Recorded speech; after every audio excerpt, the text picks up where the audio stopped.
This is the timeline that you're all going to be getting, of course, when you get the slide deck, of a traditional short sale, typical short sales. Now, if it's government-backed, you're going to have to double all this because the government takes that much longer to get back to anybody, right? But a typical short sale, 90 days to an approval. And the reason you might have had a short sale that goes longer than 90 days, here's why, right? And I won't go through, I usually go through this, and how do I do this without doing the long story?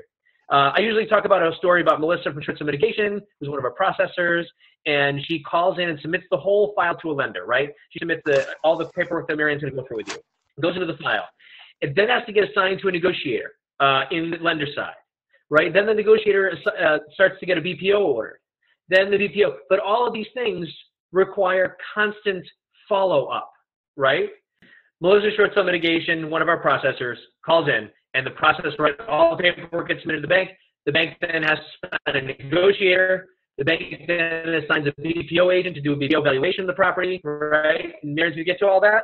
But here's the problem. If you've ever gone through a long sale, more than 90 days, it's possible that the attorney's office that you hired or the negotiator that you hired didn't tell you that when Melissa called up that 7th time to keep following up on the sale, she might have taken 10 days, that negotiator might have taken 10 days to call that bank back up. And the bank says, and she says, hi, this is Melissa Short Sale Mitigation, just calling in 123 Main Street, loan number so-and-so. I'm just looking for Joe. We've been talking about this property. Wanted to see if the valuation has been set yet. We're now on 3 weeks, right? So someone answers the phone and says, Joe, he's not in this department anymore. Joe's out, right?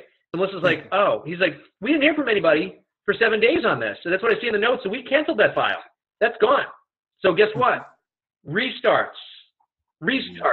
So 3 weeks. Gone. I'm just organizational.